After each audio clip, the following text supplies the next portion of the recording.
Добрый вечер. В эфире информационный выпуск Амшипшара. Коротко о темах в сегодняшнем выпуске. В этом году Тышерской средней школе исполняется 100 лет. Президент Бадрагунба посетил общеобразовательное учреждение.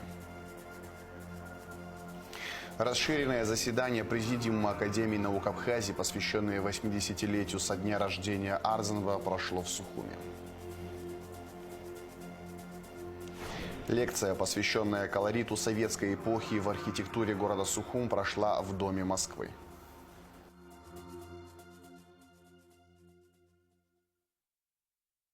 Руководство страны окажет Эшерской средней школе имени Владислава Арзанба необходимую поддержку. В этом году школе исполняется 100 лет.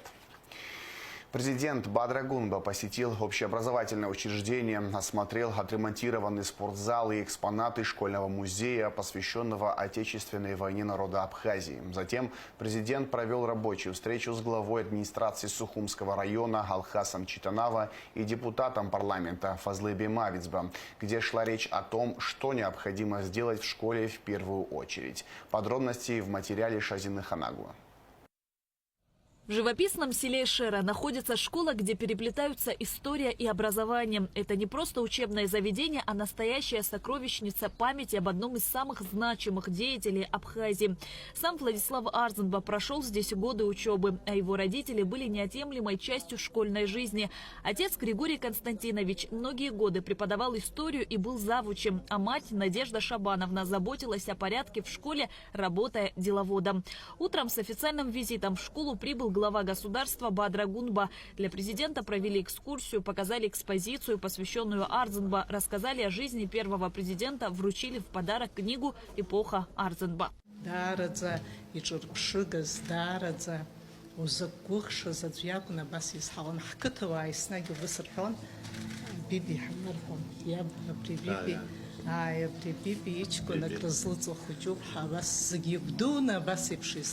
Владислав Григорий Араqa айцбырат бекласс пыркандын бази фотосахет шыргапцоп араqa шыргапцоп цоптун беятшат бжин гоз ирцевчейерей хейла было наске ара школы бзиетна данал гарехамо кадрка атавичит харбот шаqa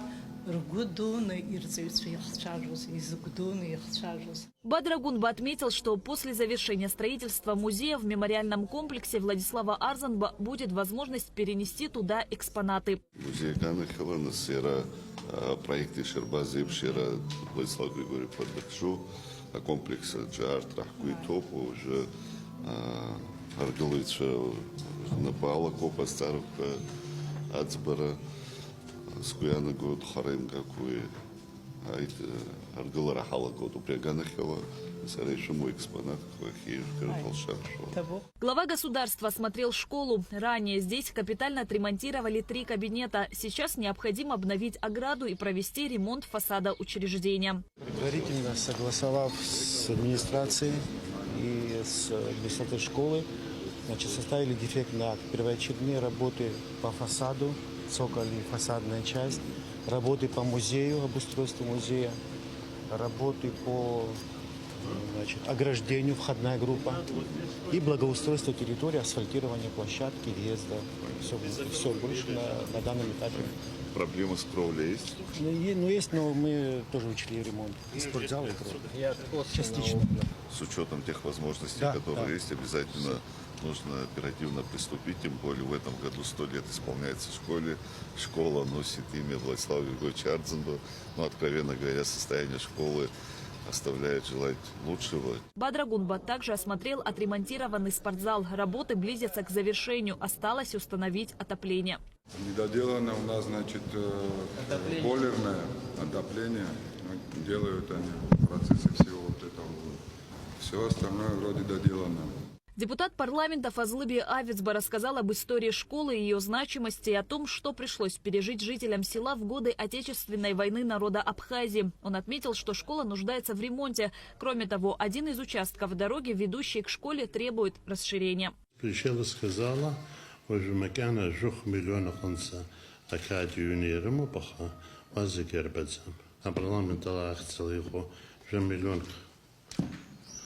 იყო ზეგი вот ის ხალშალა მახე იწერტო აჰრაყას აგერ ხეზმ ხო ადმინისტრაცია განახალომა შრაშგან ხალომა აცხრარი ზეგი აცანა აბრიშხტო это шукургларатов. В честь 80-летия со дня рождения Владислава Арзенба и столетия со дня образования школы было принято решение назвать школу именем первого президента. Коллектив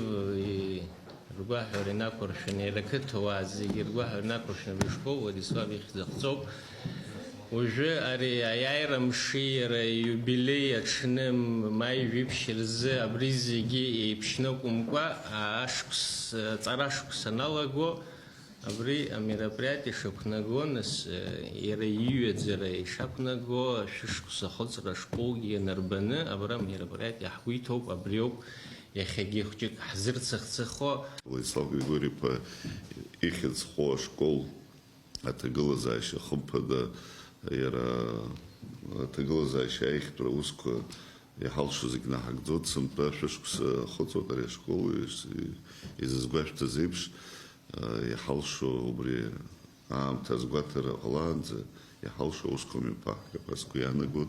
Всего в школе обучаются более 60 детей. Президент заверил, что правительство сделает все необходимое для ремонта школы и достойного проведения юбилейных мероприятий. Шазина Ханагу, Гугуца Вардания, Алексей Гухава, Абхазское телевидение. Расширенное заседание Президиума Академии наук Абхазии, посвященное 80-летию со дня рождения Владислава Арзенба, прошло в Сухуми.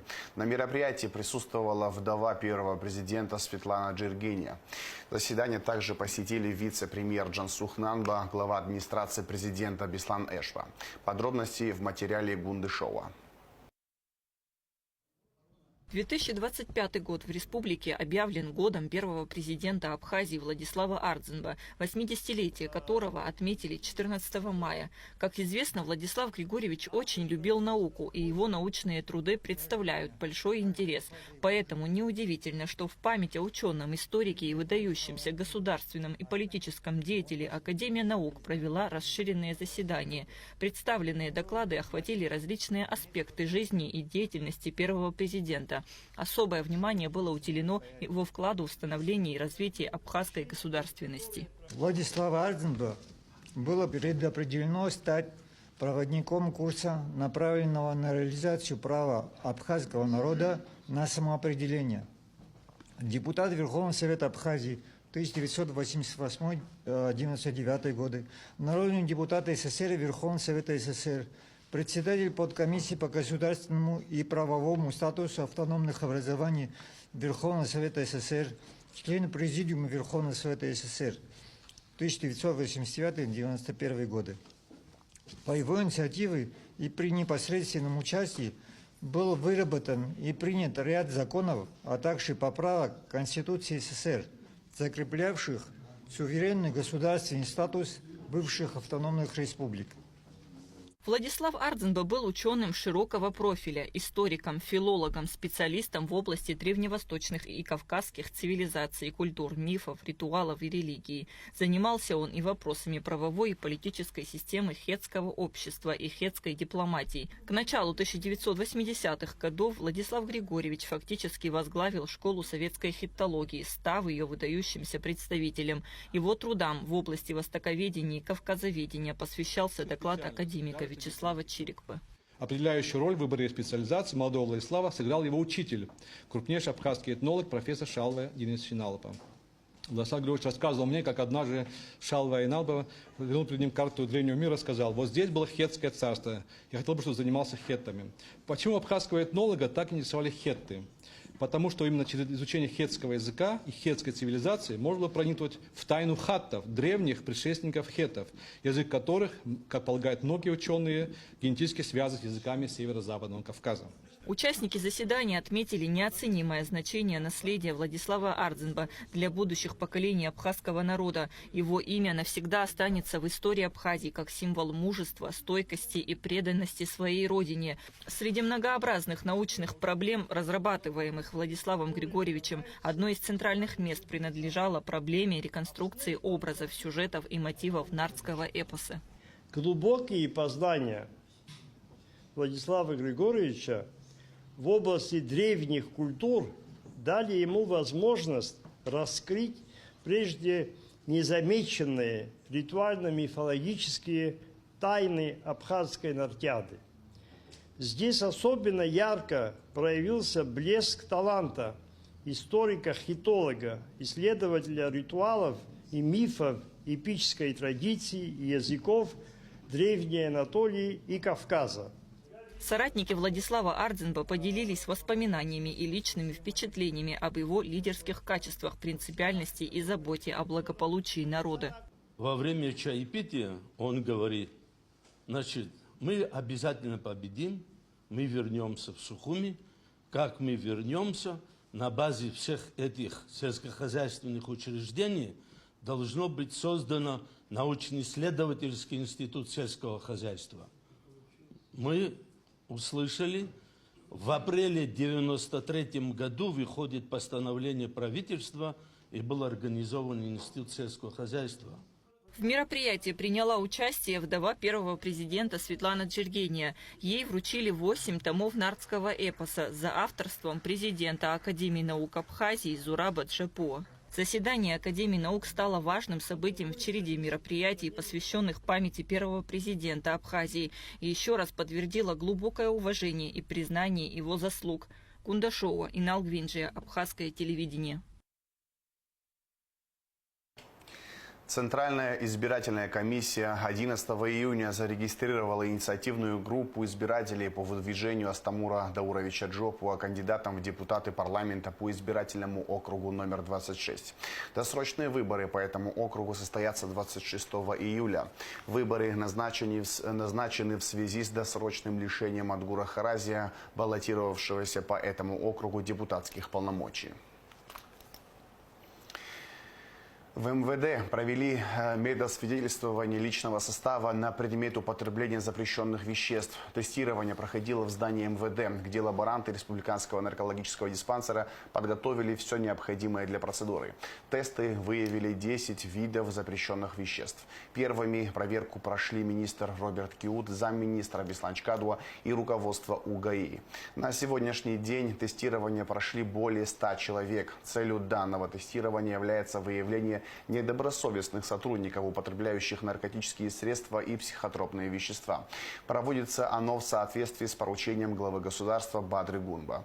Как сообщил министр внутренних дел Роберт Киут, по итогам тестирования есть положительные результаты. Все они будут уволены из органов внутренних дел без права восстановления по соответствующей статье.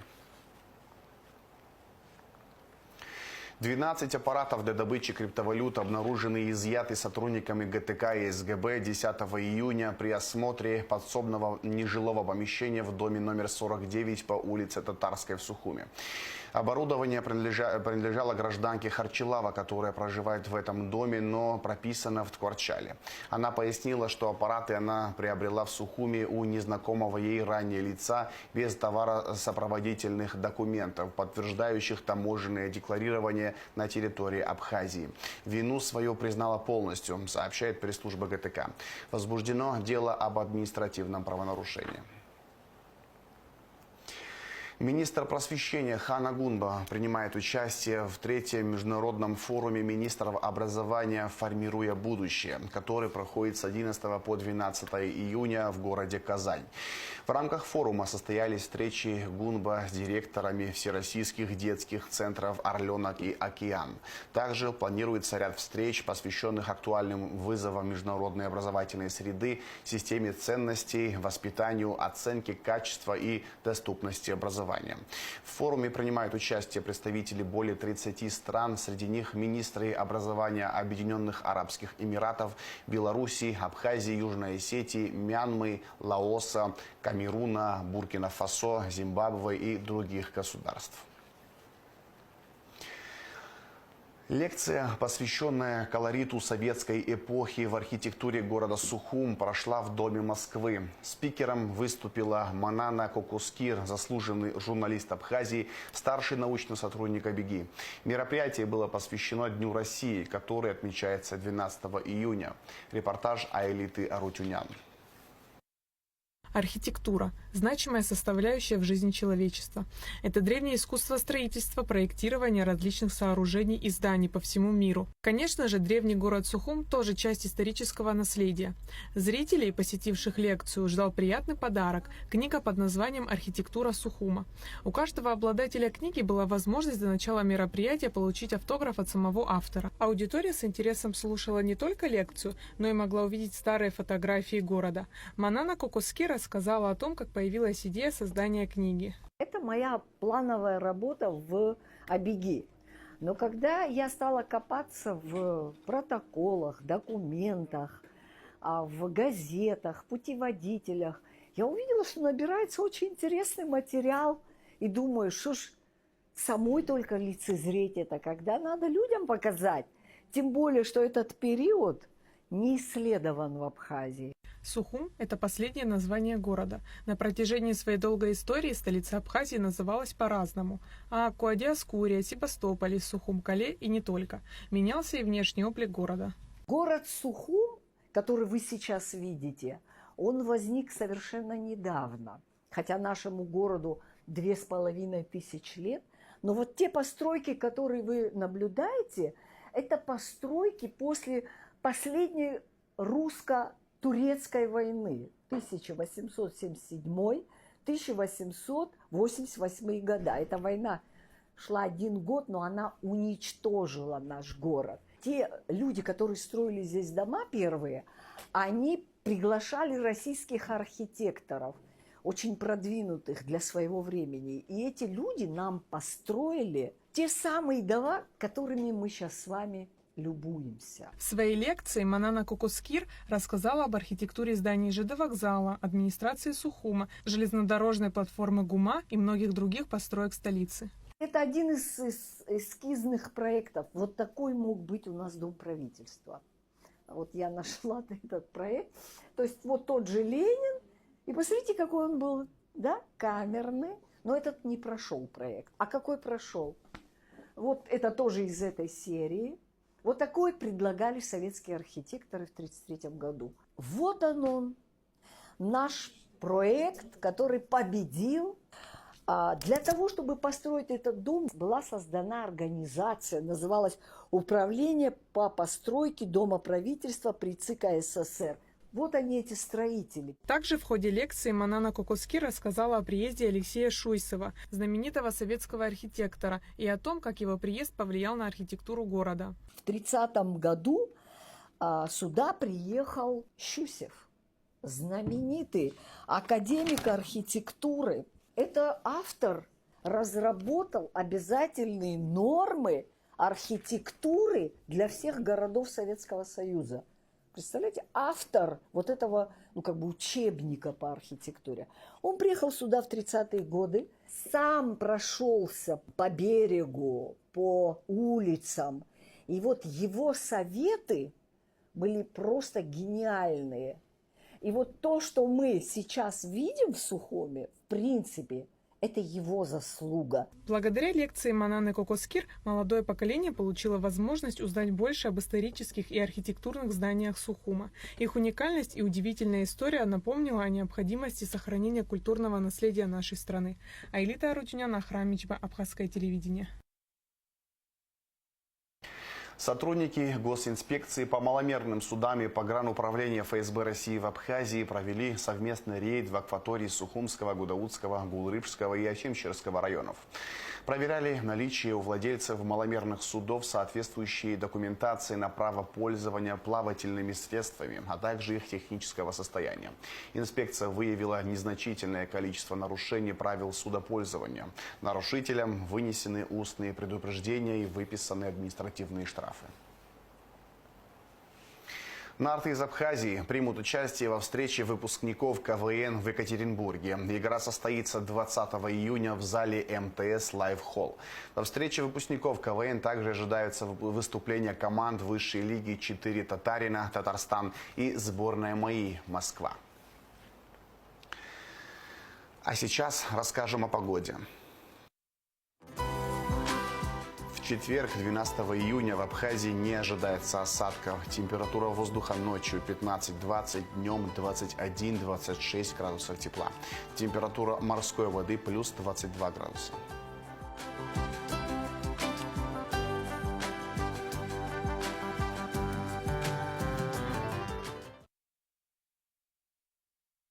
На этом информационный выпуск Амшекшара подошел к концу. На этом все. До свидания.